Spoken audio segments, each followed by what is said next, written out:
Di malam yang gerah, Chu Yi meletakkan tangannya di lengannya, dan berjalan keluar, melihat Tan Yu dan beberapa guru laki-laki berdiri di pintu menunggu dengan cemas. "Guru Tan, jangan khawatir, polisi bilang mereka akan datang nanti." "Tunggu, ini sudah lama sekali. Tidak butuh 3 menit dari kantor polisi untuk ke sini. Mereka sengaja melakukannya," Tan Yu berkata dengan cemas. "Meskipun aku memiliki beberapa perbedaan pendapat dengan Chu Yi sebelumnya, aku masih mengagumi tindakan Chu Yi. Mereka adalah Dunhuang KTV. Dalam perkelahian dan perselisihan, polisi hanya akan mengabaikannya. Jangan khawatir, jangan khawatir. Lihat, Guru Chu keluar." Seorang guru laki-laki menepuk pundaknya. "Ada apa? Kamu belum pulang?" Chu Yi melirik.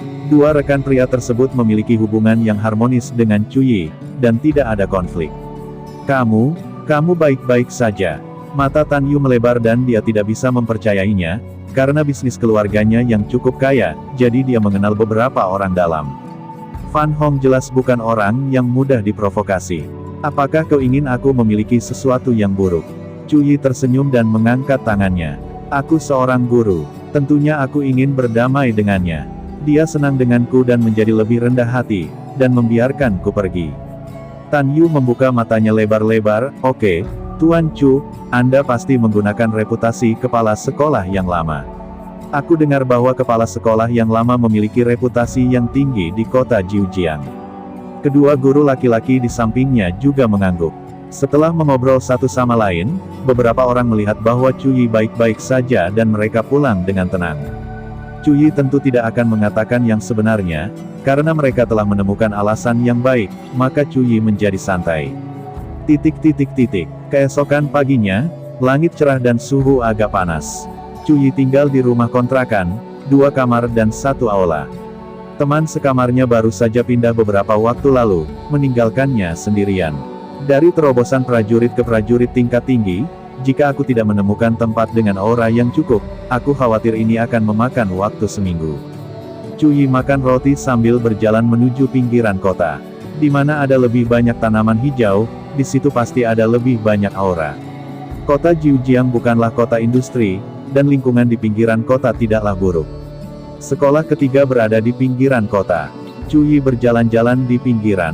Pemandangan di sini sangat indah. 2 sungai melintasi kabut tebal.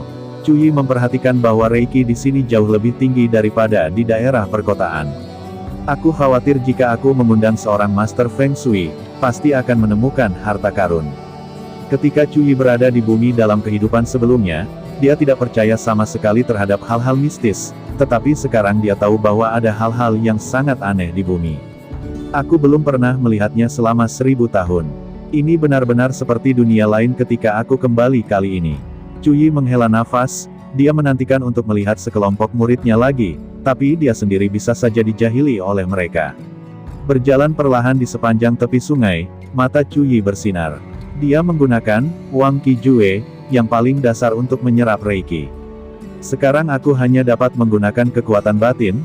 Jika aku mencapai tingkat bawaan, aku dapat langsung menggunakan kekuatan langit dan bumi, dan aku tidak membutuhkan Wang Qi Jue sama sekali." Chu Yi berjalan sepanjang jalan dan segera meninggalkan sekolah. Di sebuah tepian, di bawah pohon beringin tua, dia menemukan tempat dengan aura paling besar. Daun kecil yang hijau, satu kelopak di atas kelopak yang lain, setiap daun seperti roh yang melayang, penuh vitalitas. Pohon beringin 1000 tahun. Chu Yi sedikit terkejut. Dia bisa melihat usia pohon beringin secara sekilas.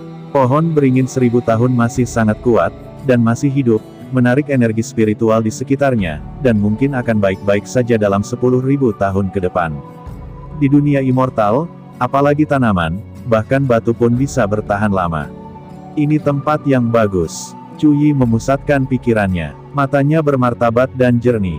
Saat dia menjalankan metode pikiran Tai Chi, dia mulai berpose Tai Chi. Di dunia immortal, dia berguru di bawah sekte Tai Chi, yang terkenal sebagai Master Tai Chi. Tai Chi di bumi sama sekali tidak asli, terlihat tidak ada semacam God, dan apa yang disebut God adalah sesuatu yang tersembunyi di pikiran Tai Chi. Ini adalah mentalitas terbaik dari sekte Tai Chi di Quiet World. Dengan kualifikasi dan bakat yang dimiliki Chu Yi sebelumnya, dia secara alami dapat menggunakannya sesuka hati. Cuyi berdiri di bawah pohon beringin tua, dan tiba-tiba ada momentum yang luar biasa, dan dedaunan mengeluarkan suara gemerisik.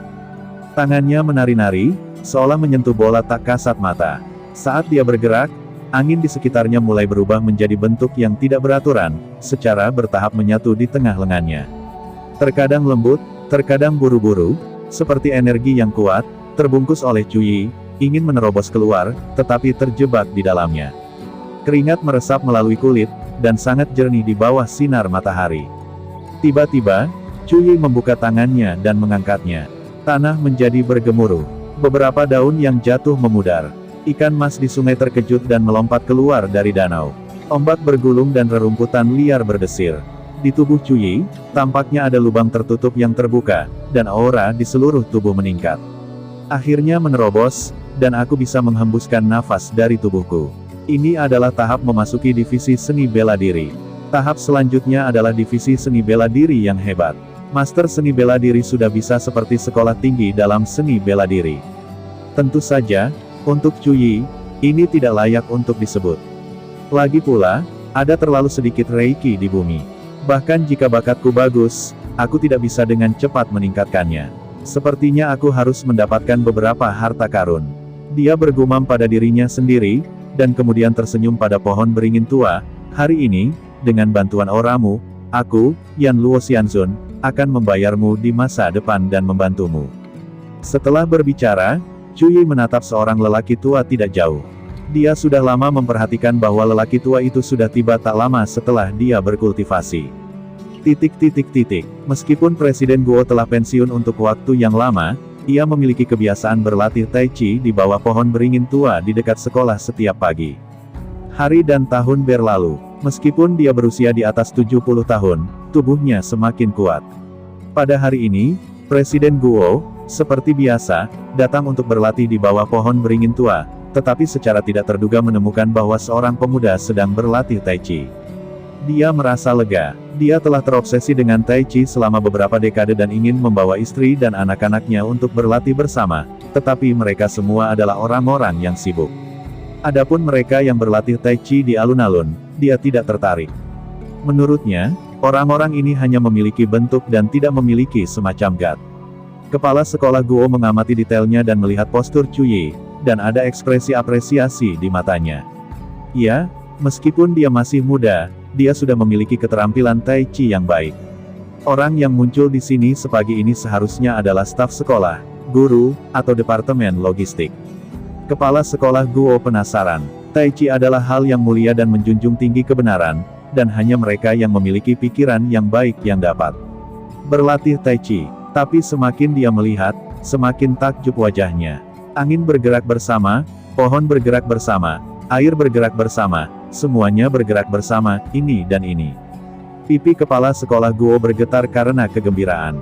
Dahulu kala, dia mendengar seorang ahli mengatakan bahwa segala sesuatu bergerak bersama dengan alam, yang merupakan tingkat tertinggi Tai Chi.